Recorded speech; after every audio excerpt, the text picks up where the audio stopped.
Thank you. That concludes the debate on addressing child poverty through education. It's now time to move on to the next item of business, which is an urgent question, and I call Megan Gallagher. Thank you, Presiding Officer. To ask the Scottish Government whether it has any data showing the number of children or parents who were aware that results from the Health and Wellbeing Census could be accessed by third-party researchers. Cabinet Secretary. The Scottish Government is not collecting health and wellbeing census data from local authorities. This data was gathered once between October 2021 and June 2022. Any survey or questionnaire collecting personal data must comply with the key principles set out in data protection legislation. That includes the principle of fairness, lawfulness and transparency. Local authorities were provided with guidance and materials to produce privacy notices to fully explain the purpose of the survey and how the data would be used. Local authorities were responsible for the distribution of the privacy notices to parents and carers in advance of the survey. The Scottish Government, therefore, does not hold this data. Megan Gallagher. 3 years ago, the SNP were embroiled in scandal over the shameful school sex survey. The questionnaire was sent to 130,000 children, some as young as 14 years old, and they were asked highly intrusive and inappropriate questions, including asking pupils to detail their sexual experiences. Most parents weren't even aware of what their children were being asked. The letter sent out to parents informing them of the survey did not explain about the detailed questions on sexual history, mental health and other sensitive topics. And since, the SNP adopted an opt-out model for parents and pupils, but many children were exposed to this inappropriate questionnaire without the active consent of their parents. Cabinet Secretary, do you think it's ever okay to ask a 14-year-old questions about their sexual history without the consent of their parents? Always through the chair, please. Cabinet Secretary. Presiding Officer, I think I want to first of all recognise the strength of feeling in relation to this topic, and it is also worth recounting to Parliament that this data has been collected on one occasion only. It was collected between 2021 and 2022, and as Ms Gallagher will be well aware, only 16 local authorities that I am aware of took part in the gathering of the data. So it's important the Government reflects on that, I think, because we need to work with our local authorities in relation to how we can improve that data collection. But more broadly, she raises an issue in relation to parental consent. Now, of course, as I set out in my original answer, parental consent should have been communicated via schools, because that's how our local authorities operate in Scotland in terms of their responsibilities. That consent should have been sought. And even when parental consent was given, young people had the option to opt out, and many did, and we need to reflect that too. More broadly, she asked that question around about the holding of data, and data, of course, the Scottish Government, as I said in my original answer, is not collecting this data, and we have not collected it since June of 2022.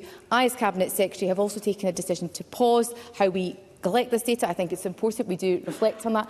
I'm sorry, I see the member doesn't have a particularly happy face right now. I thought she would have welcomed that approach from the Government, as that has been her approach throughout. Well, I can hear chuntering from a sedentary position, but I did think the member would have welcomed that approach from the Government, which shows that we are listening. More broadly, I have directly discussed these concerns with the Chief Statistician. I will be meeting with him this evening, following Parliament concluding, and I have also been reassured that he is taking appropriate steps that will reflect the strength of feeling in future discussions to collect this type of information. Megan Gallagher. Cabinet Secretary doesn't get it. Parents are furious about this. They're furious about the way the Scottish Government has acted in putting out Let's hear Ms Gallagher. About putting out the school sex survey to local government without parental consent, without parents knowing. And it has been revealed that this sensitive data, which the SNP promised would be kept confidential, is being advertised to third-party researchers. This is a blatant betrayal of trust and raises concerns about the protection of our children's privacy. So will the Cabinet Secretary please explain why this data has been shared and provide assurances that their shameful decision to do so will be reversed and never done again? Cabinet Secretary. I thank the member for her question. I think I recognise the member has a strength of feeling on this issue. I don't recall her asking to meet with me on it to discuss it. She also has to reflect. She also needs to reflect that the data was gathered once in 2021 and 2022. It is now 2025. But if she would like to meet with me to discuss her concerns, I'm more than happy to do that. I've given her assurance today that the survey in general has been paused at my behest. I've also given her commitment. I'm engaging with the Chief Statistician on this. I hope she will recognise that I am taking direct action in relation to the concerns that she has raised today. And it is more broadly an issue that she raises in relation to data. And of course, the data was not gathered by Scottish Government. The data itself was gathered by local authorities, of which only 16 took part. Thank you. We have several requests for supplementaries. We have an allocated time for this item, so concise questions and responses would be very helpful, and I call Colette Stevenson. Thank you, Presiding Officer. For the sake of reassurance, can the Cabinet Secretary confirm, while councils were responsible for opt-out procedures, participants in the survey are not identifiable? Cabinet Secretary. I thank the member for her question. I've been assured by officials that there are robust ethics and privacy controls in place to prevent any young person from being identifiable from any results of this statistical and research work. The health and wellbeing census data held by the Scottish Government is anonymised, and I have been assured that we do not have access to information that would enable the direct identification of any pupil. So the Scottish Government also ensures that any results produced from analysing this data do not enable an individual child to be identified. I hope that provides the member with the reassurance that she has sought today. Thank you. Martin Whitfield. I'm very grateful, Presiding Officer. There's great concern about this, just principally from a data point of view. And I think the assertion that individuals can't be identified is certainly disputed by those that says that there is other information in the public domain that if you match the data together you can identify children, particularly in small schools. But can I ask the Scottish Government, the UNCRC categorically states that children have a right to have their opinions heard and taken seriously. The Information Commissioner's Office categorically states that opt-out consent is not a consent.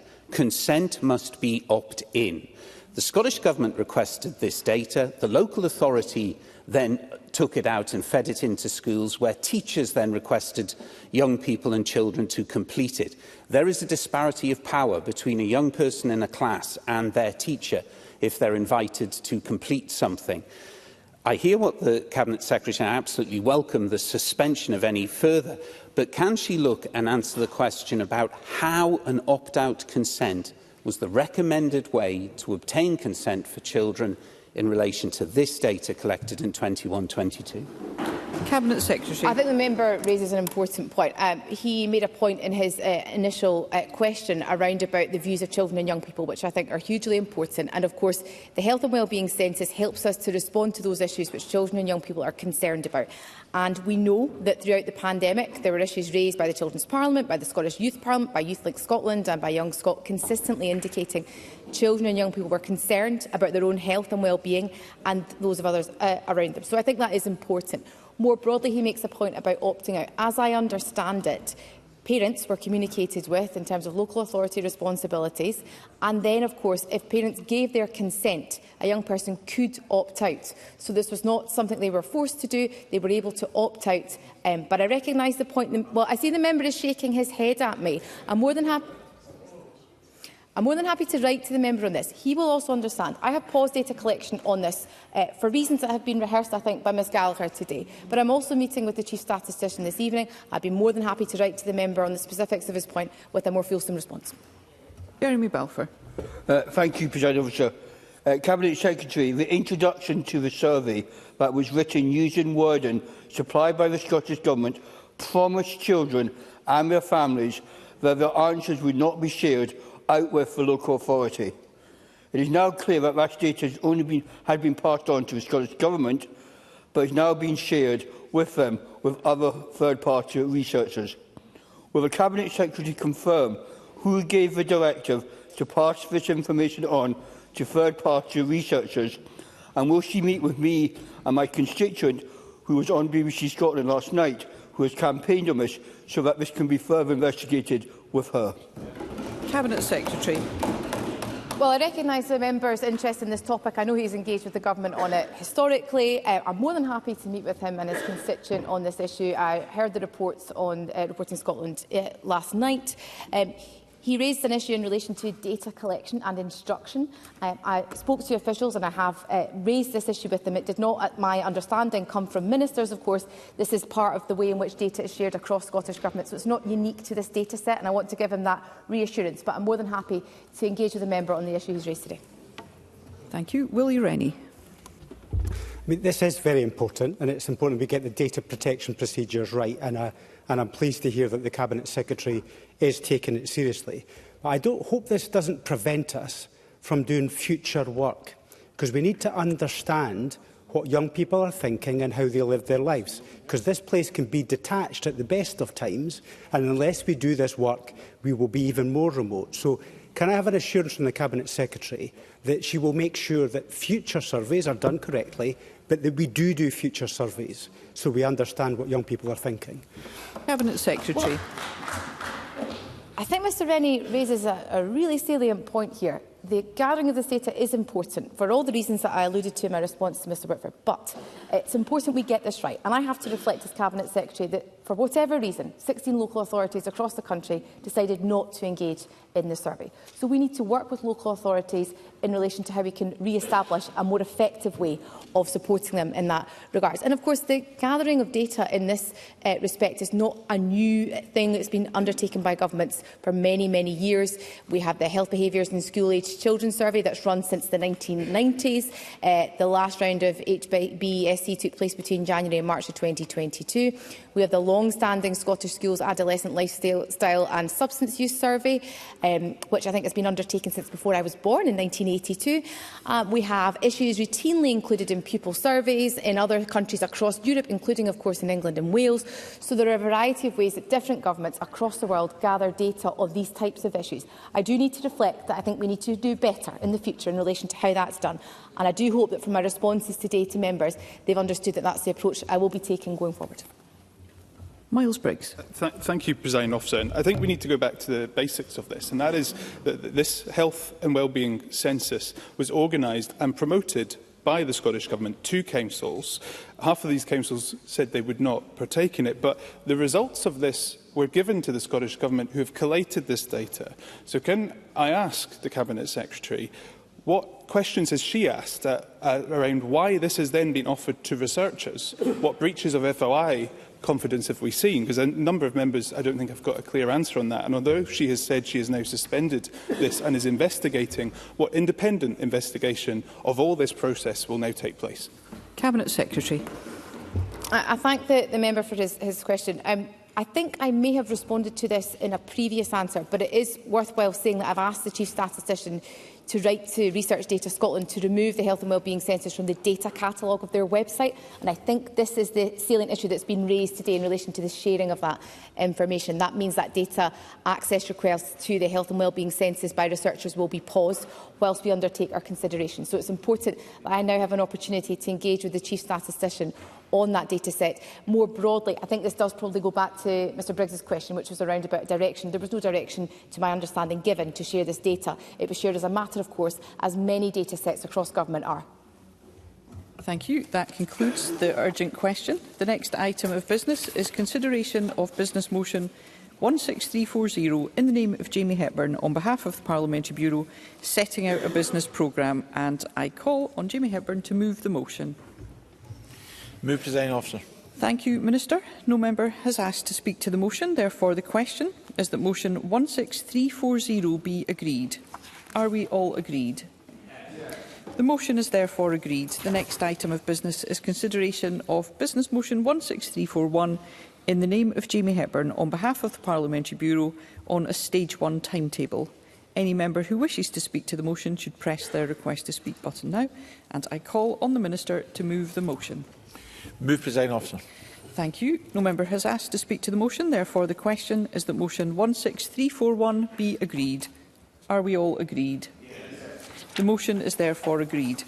The next item of business is consideration of Parliamentary Bureau motion 16342 on approval of an SSI. And I ask Jamie Hepburn on behalf of the Parliamentary Bureau to move the motion. Move, Presiding Officer. Thank you, Minister. The question on this motion will be put at decision time, and there are 4 questions to be put as a result of today's business. The first is that Amendment 16330.4, in the name of Miles Briggs, which seeks to amend Motion 16330 in the name of Jenny Gilruth on addressing child poverty through education, be agreed. Are we all agreed? The Parliament is not agreed, therefore we'll move to a vote and there will be a short suspension to allow members to access digital voting.